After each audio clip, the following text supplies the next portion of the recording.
Jansangram news, बातमीची सत्यता हीच आमची ओळख।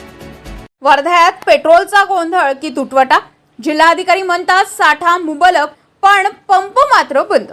वर्धा जिल्ह्यात पेट्रोलचा गंभीर गोंधळ उडाल्याचं चित्र समोर येत आहे। बहुतांश पेट्रोल पंप तुटवड्यामुळे बंद आणि वाहन चालक मात्र अक्षरशः हैराण।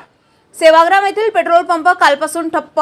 वर्धा गोजी मार्गावरील बडबडी येथील पंप आज दुपारपासून पुन्हा बंद, तर मदनी येथील पंप काल बंद, आज कसा बसा सुरू। म्हणजेच जिल्ह्याभरात पेट्रोल पुरवठ्याचा विस्कळीतपणा स्पष्ट दिसतोय। दरम्यान या सगळ्या गोंधळामागे कारण ठरत आहे अफवांचा स्फोट।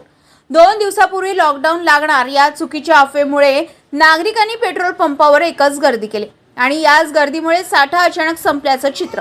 पण इथेच मोठा सवाल निर्माण होतो। जिल्हाधिकारी सांगतात पेट्रोल मुबलक आहे, मग पंप का बंद आहे? प्रशासन आणि वास्तवात इतका फरक का?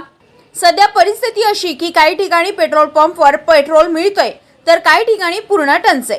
वाहन चालक त्रस्त आणि प्रशासनाच्या दाव्यावर प्रश्नचिन्ह। अफवा की वास्तव?